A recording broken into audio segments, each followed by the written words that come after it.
Chapter 12. Dabney led Dennis through the McKee's kitchen and out the back door. Dennis opened his mouth to say something, but Dabney shushed him. He gestured toward the picnic table near the Owen Road side of the yard and sat. He folded his hands in front of him and hardened his gaze. Dennis rolled his eyes and sat across from him, mimicking his brother's position. "Tammy wants to know if you're coming home for dinner," Dennis said. Dabney replied, "No." Dennis seemed surprised. Don't you think you should at least stop by?" "No." Dennis leaned back. Dabney was blatantly and deliberately rude. That wasn't odd when it came to his brother, but the usual sarcasm, the snide air of superiority, was missing. Dennis was concerned. "Look, Dabs."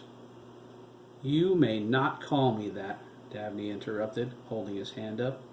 "My name is Dabney." Dennis nodded. "That's better." He thought, "Okay, Dabney. Don't you think you're overstaying your welcome? Didn't Mr. McKee just get killed?" "That's right," Dabney replied.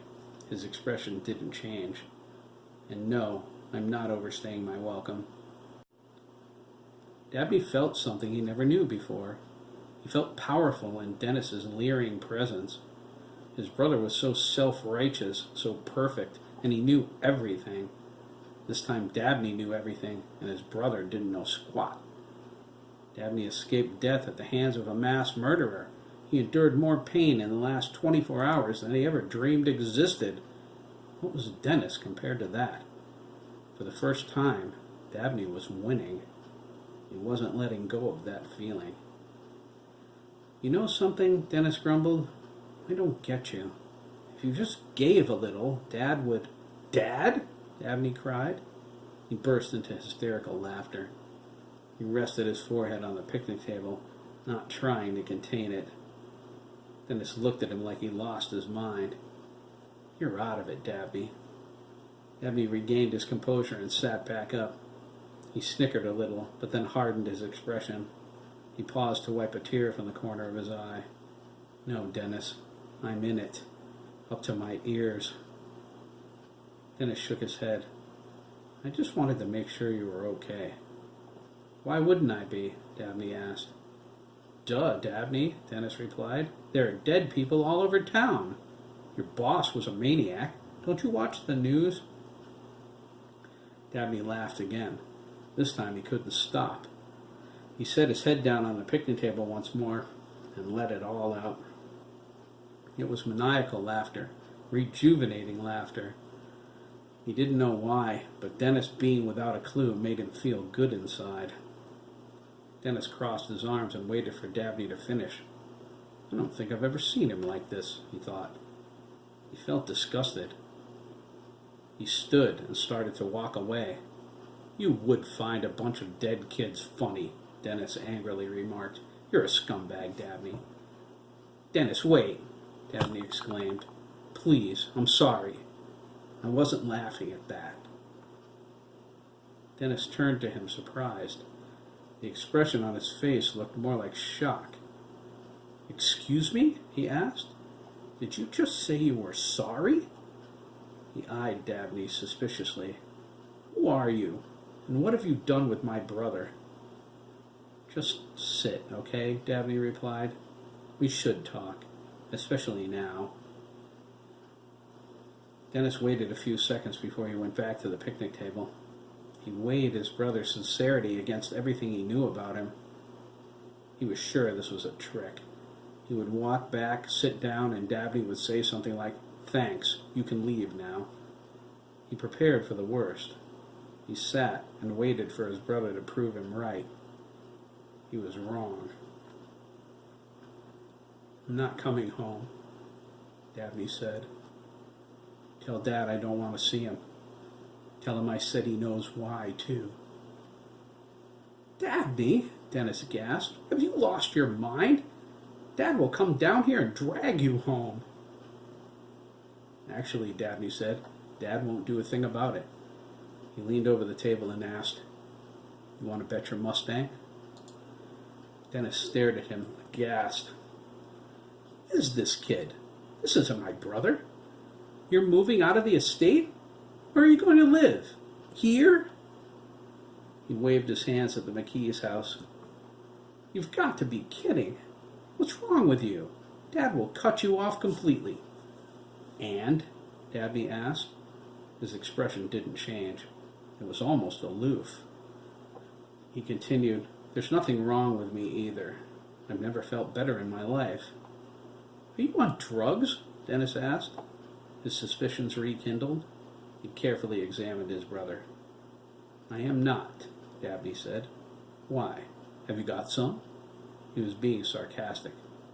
Dennis got up again. All right, that's it. What's going on, Dabney? You are so totally not yourself.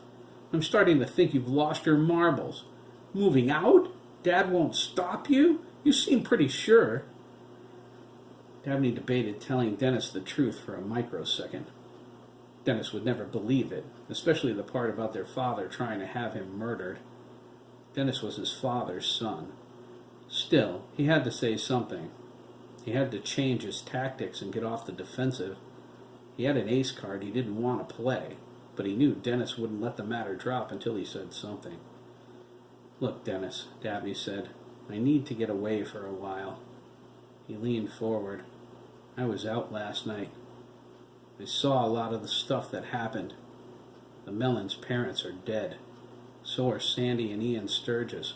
So is Henry Schwartz. Joey Krieger, too. Alice's brother? Dennis gasped. Holy Jesus! Dabney lowered his head. I saw them die, Dennis, he lied. He added a bit of truth with, I saw their bodies. It was horrible. Dennis's face melted into genuine sympathy. He started to understand why his brother seemed so different. All those kids are dead? Oh, man. The news is like so uninformed. This is unbelievable. I can't believe it, he muttered. His color faded. All those kids? All those people? Milliken did that? And more, Dennis. A lot more. Dennis shook off the cobwebs. But why leave home? Dude, what about your family? What about us? We're brothers, Dabney. Oh, can the bull, Dennis, Dabney snapped. We've never been brothers. You could have tried harder. And you could have defended me a little, Dabney cried. He was losing control now. He fought not to go completely postal. Don't you even presume to lecture me, Dennis. You've had the whole world at your feet. All I ever got was stomped on and pushed aside. You're the one Dad loves. I'm the one he takes his frustrations out on. Ask him why I'm not coming home, why don't you? He knows. See if he'll tell you. In the meantime, don't waste my time. You're not worth it. Dabney stormed into the house. He flew up the stairs, passing Jeremy and Craig in the hall. He disappeared into Chris's room.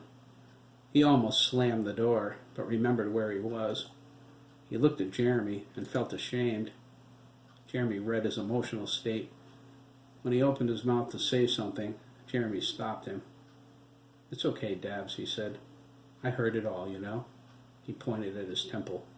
I can't help it. Strong emotions are impossible to screen out. I was trying to keep my cool, Dabney sighed, leaning against the door jamb. I screwed up. I think you vented, Craig said. I think it's about time, too. We're going for a walk, Jeremy offered. Care to tag along? Dabney shook his head. I'm going to lay down. Suit yourself. You're no stranger to my bed, dude. I'm sure you won't be a stranger to Chris's either. Craig snickered. Jeremy elbowed him.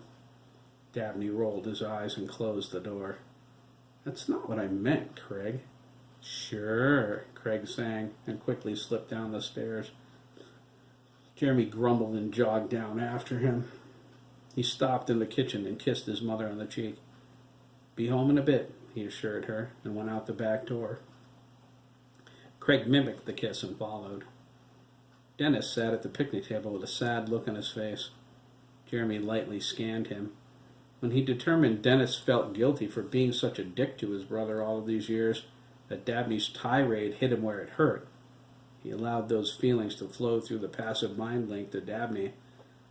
Dabney thought back, I'm not ready to forgive him. Jeremy understood. Dennis's emotions were strong. He placed a sympathetic hand on Dennis's shoulder. Are you okay, Dennis? Jeremy asked. Dennis said, until his mind cleared enough to realize someone was talking to him. Oh, sure, I guess. I think I said the wrong thing to Dabney, that's all. Dabs is tough, Jeremy said. He'll get over it. You call him that? Dabs? Dennis was amazed. He hates when I call him that. We've called him worse, Jeremy said. He managed to smile, even though he didn't feel like it. Not now, though.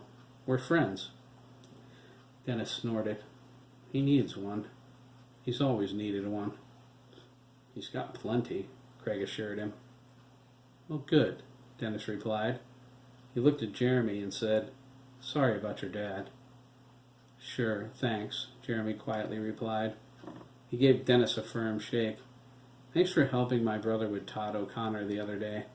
I owe you one. Forget it, Dennis waved. I like Chris. He's a nice guy. You bet, Jeremy said. I'll be seeing you. Dennis got up and brushed off. Yeah, a lot, I guess, if Dabney's going to be staying here. He reflected on that and asked, You think he would get the wrong idea if I brought him some of his stuff? Some clothes or something? Jeremy seemed to drift off into space as he communicated the question to Dabney. He had to turn away, close his eyes, and cover them. The glow was apparent since he had to send a message this time. His eyes didn't glow when he used the passive mind link, but projecting thoughts was a different story. I think he'd like that, Jeremy said, especially his pillow. He said mine's too lumpy, and so is the extra one Chris has. He wants his my pillow, dude. He's sharing your room? Dennis asked. He's been sharing my bed, but he's moving in with Chris. Chris? Dennis gasped. He chuckled. Dabney's going to sleep in the same room as a gay kid? He's sharing Chris's waterbed with him, Craig replied. Dennis's eyes widened. What the heck are you guys doing to my brother? I can't even sit on the same sofa with him. Jeremy walked away. The answer to Dennis's question would take too long. He wouldn't understand anyway. Or would he? He turned back. We're having a meeting at Lyle Gibbons' house right after the... He swallowed hard. Funeral. You should come. Is Dabney going to be there? He'll be there, Craig replied. But come alone, Jeremy added, walking away. He was nearly at the edge of their property. Don't tell anyone you're coming. You might learn something about your brother. I think it'll explain a lot. For real, Craig agreed. Dennis thought about it as they got further away. Finally, he called, Okay, I'll be there. Yeah, Jeremy said, I know you will. He called back, Dabney wants his werewolf. Werewolf, got it, Dennis replied. He disappeared around the side of the house, headed for his Mustang. Jeremy and Craig made their way through the woods until they reached Owen Road. Craig stopped and looked both ways. The trails? Craig asked, reading Jeremy's intention. Jeremy nodded. It's the quickest way to the Adler house. He smiled. I could levitate us if you want. Craig jogged across the street onto the trail. Oh, you big chicken, Jeremy cried. He ran and caught up with his friend. Craig stopped at the edge of the woods. He shook his head, his hazel eyes concerned. I'm not ready for that, Jeremy, he said. I mean, having you in my mind is one thing. I can deal with that. You're my best friend. That part's easy. He took a breath, let it out, and continued with, But flying? I can't handle that. Jeremy understood. It's okay, Dugan. We can walk. It's not a big deal. Craig was glad. He didn't care for heights at all. It was like the roller coaster. It filled his stomach with butterflies. Besides, Jeremy continued, it's not like I can actually fly or anything.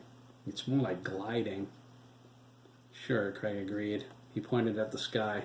But what happens if we're up there and you lose your concentration? Then what? Jeremy replied.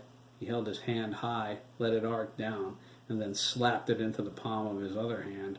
Splat! Walking doesn't sound too bad now, does it? Craig asked. Jeremy started up the hill. He shrugged. I healed pretty fast. Craig followed and exclaimed, Oh, now that's funny. I'd heal you, Jeremy said. Yeah, right, Craig replied. I would. I'd rather you didn't have to. He cracked a grin. Race you. Ready? Go. He ran up the trail toward the cliffs. Jeremy barreled after him. I knew you were going to do that. They forgot the rest of the world in the short time it took to get to the top. They were just kids again for that brief moment. It was a moment that felt good.